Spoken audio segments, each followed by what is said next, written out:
projet au Cameroun.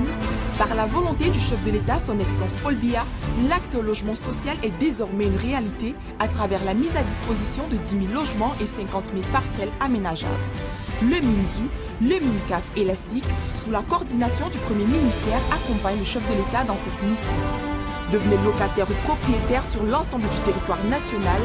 Nos villes pionnières sont Yaoundé, Douala, Bafoussam, Bamenda, entre autres. En acquérant dans une palette de 1520 logements construits par la coopération sino-camerounaise et 800 logements du Planut dans un environnement intégrant toutes les commodités de la vie moderne.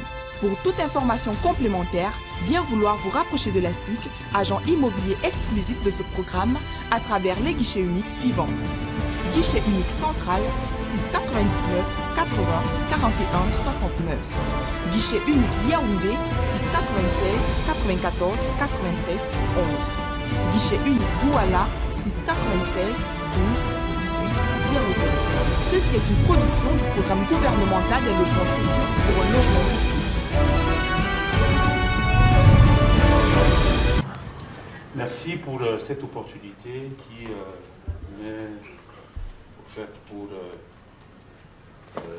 communiquer une fois de plus sur la promotion du code de résidence à travers la lutte contre la sous-location et l'incivisme des locataires. D'aucuns pourraient se poser la question de savoir pourquoi ces deux problématiques sont évoquées au moment où on parle de la relance de la production pour résorber le déficit en logement que connaissent nos villes. Bien sûr que oui, il existe bel et bien un lien entre ces questions et le thème central de la SIC, et vous comprendrez pourquoi tout au long de notre échange, car l'incivisme et la sous-location constituent les principaux fléaux rencontrés par la SIC dans la gestion de ces cités, et fléaux qui impactent négativement aussi bien la préservation du patrimoine existant que les ressources pouvant servir à la promotion d'autres logements. Commençons par l'incivisme des occupants des logements qui a amené la SIC à élaborer un code de résidence des groupes immobiliers. Alors, l'idée de mettre en place un code de résidence des groupes immobiliers de la SIC est partie du constat de l'état de délabrement très avancé du patrimoine locatif qui était dû non seulement à la faiblesse des loyers qui ne permet pas à la SIC d'assurer une maintenance convenable de ces cités et de ces bâtiments, mais surtout à l'incivisme des locataires.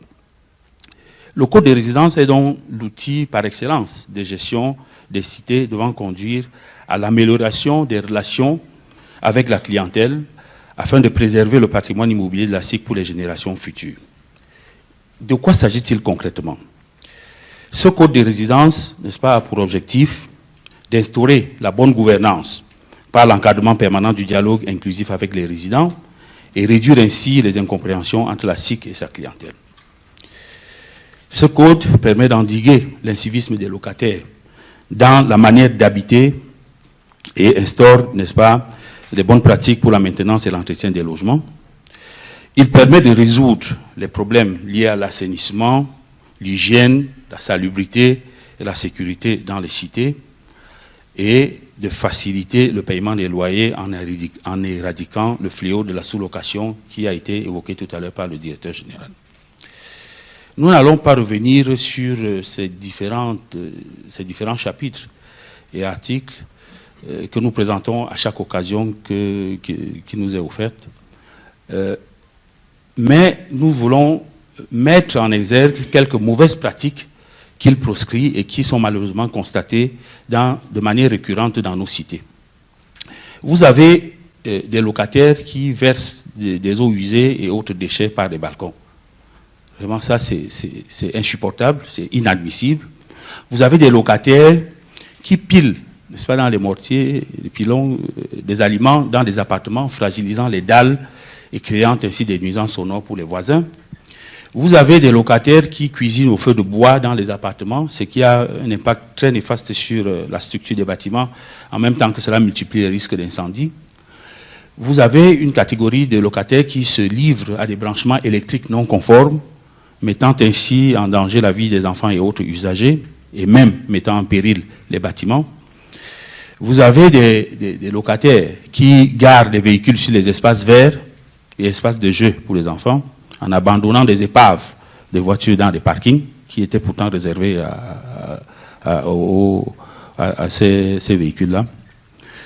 Vous avez des locataires qui s'opposent aux travaux de réparation rendus nécessaires, ou plus exactement, qui ne facilitent pas l'accès à leur appartement pour l'exécution des travaux de réparation engagés par la SIC, etc., etc. Ce sont là quelques mauvais comportements parmi tant d'autres. La liste n'est pas exhaustive, déjà proscrits, n'est-ce pas, dans le contrat de location et repris par le Code des résidences.